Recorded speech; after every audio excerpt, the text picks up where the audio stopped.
Environ 80% des hommes en France de 18 ans à 34 ans se masturbent. Heureusement, tu as de plus en plus de personnes qui mettent en avant une pratique qui s'appelle le nofap et qui vise concrètement à ce que tu ne te masturbes pas pendant un certain temps, que tu ne te fasses pas du plaisir tout seul pendant un certain temps. Et c'est des personnes comme ça.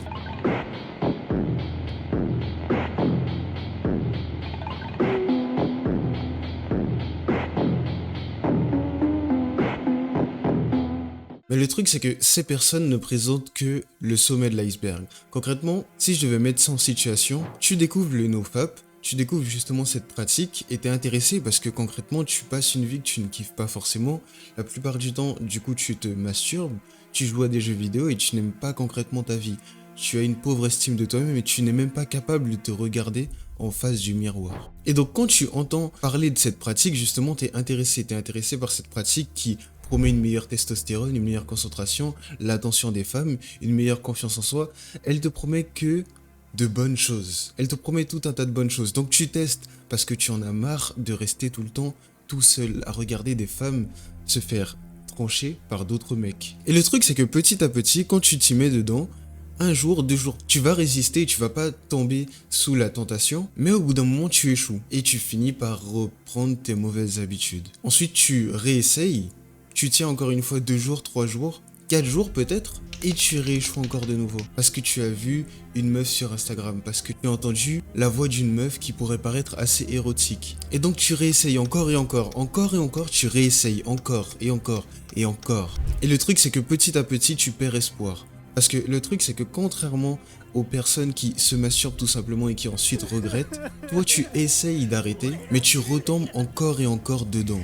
Tu es conscient que tu dois arrêter, mais pourtant à chaque fois, tu tombes sous l'émotion du désir. Tu n'arrives pas à résister. À chaque fois que tu vois quelque chose qui te fait repenser à ça, tu tombes encore sous ces mauvaises vices. Et donc tu échoues encore et encore. Et ça reste dans ta tête. Et donc ça te nique 2 fois plus que les personnes qui se masturbent tout simplement.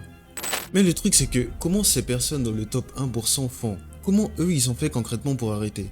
Ces personnes qui sont souvent dans le top 1% te montrent leur style de vie, leur lifestyle incroyable, leur menton qu'ils gagnent, le travail qu'ils font par jour.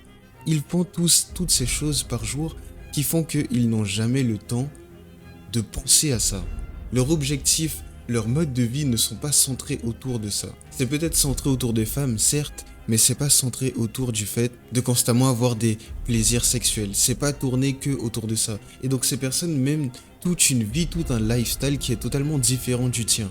Et donc à ton avis, pourquoi tu tombes toujours dans ces mauvaises vices là où eux ils ont complètement arrêté? La seule réponse est que ils n'ont pas le même mode de vie que toi. Parce qu'avant j'étais comme ces personnes qui décrivaient. Je jouais aux jeux vidéo la plupart du temps, j'étais sur les réseaux sociaux, je bouffais de la junk food et surtout je me masturbais, je regardais de la pornographie. Parce que concrètement c'est le seul moyen qui me permettait de voir des femmes. J'avais pas les couilles d'aller parler aux femmes de la réalité, j'avais pas les couilles de ramener une femme et de concrètement tenter certaines choses. J'avais pas les couilles de faire tout ça. Et donc la plupart du temps, je me réfugiais dans la pornographie, je me réfugiais parce que je kiffais ça. Ça me permettait de satisfaire un certain besoin. Quand je stressais, justement, c'est ce qui me calmait. Mais au bout d'un moment, tout comme ces youtubeurs, tout comme ces mecs qui te racontent leur histoire, moi aussi, j'ai fini par découvrir cette pratique du nofap. J'ai fini par essayer. Mais la seule chose qui a fait que j'ai réussi, contrairement à ce que tous ces youtubeurs racontent, c'est celui dans le jour 300. Contrairement à tous ces trucs-là, j'ai pas compté mes jours. Le seul moment où j'ai vraiment arrêté, et la seule raison pour laquelle aujourd'hui encore je ne regarde plus de pornographie, je me masturbe plus, c'est parce que je ne fais plus du tout attention à ça. Je ne mets pas tout mon focus sur ça. Pense à l'histoire que j'ai racontée au début de la vidéo. Le truc, c'est que la plupart des personnes à qui j'ai parlé, et moi avant quand je faisais le nofap, la raison pour laquelle tu échoues, c'est parce que tu penses constamment à ne pas recommencer. Tu penses constamment à ne pas recommencer, mais tu ne branles rien de ta vie. Tu gardes les mêmes habitudes, tu fais les mêmes choses en t'attendant qu'il y ait un résultat différent. Comment tu peux espérer avoir un résultat différent si tu prends le même chemin que d'habitude? La raison pour laquelle la majorité des personnes fail dans leur nofap, c'est parce que tout simplement, ils sont concentrés sur ça et ils gardent les mêmes choses. Tu te focuses sur le fait de ne pas te masturber, mais tu continues à regarder des culs sur Instagram, tu continues à te tease, tu continues à regarder des webtoons, des mangas qui te stimulent, qui stimulent ton cerveau et qui te font penser constamment à ça. C'est pour ça que tu retombes à chaque fois. À chaque fois que tu vois un petit truc qui va te faire penser, tu vas retourner. Tu vas t'ennuyer un petit peu, tu ne sais pas quoi faire, tu vas y retourner. Parce que tu ne fais que ça. Tu n'as fait que ça, tu ne changes pas tes habitudes. Si tu changes tes habitudes, à partir du moment où tu changes les choses que tu fais dans la journée, si tu sors, si tu lances un business, si tu fais du sport, si tu te trouves un groupe d'amis, forcément que tes objectifs et ton mode de vie va changer. Si forcément t'es avec un groupe d'amis qui par exemple t'emmène à jouer aux jeux vidéo avec eux, avec des personnages qui sont constamment hyper sexualisés, tu vas voir un personnage faire une certaine danse. Et directement tu vas penser à te masturber. Après ta partie tu vas leur dire je reviens les gars. Et tu vas retourner faire les mauvaises bêtises que tu fais.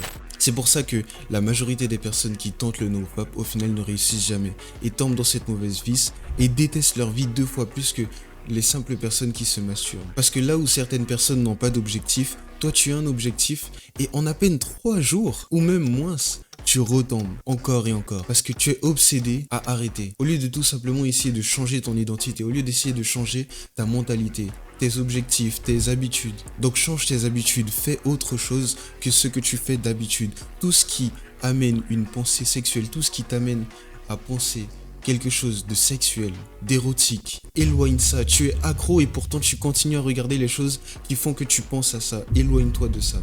J'espère que cette vidéo t'a aidé dans ta quête de développement et dans ta quête de liberté. Si elle t'a aidé, tu peux liker, tu peux commenter, tu peux partager. Tu peux rejoindre le serveur Discord et rejoindre un groupe de soldats qui t'aidera à changer justement ces mauvaises habitudes. Parce que j'ai parlé d'un bon groupe d'amis et c'est nécessaire si tu veux ne pas retomber dans le nofap. Rejoins mon serveur Discord et deviens la meilleure version de toi-même. Continue de combattre même quand tout semble contre toi.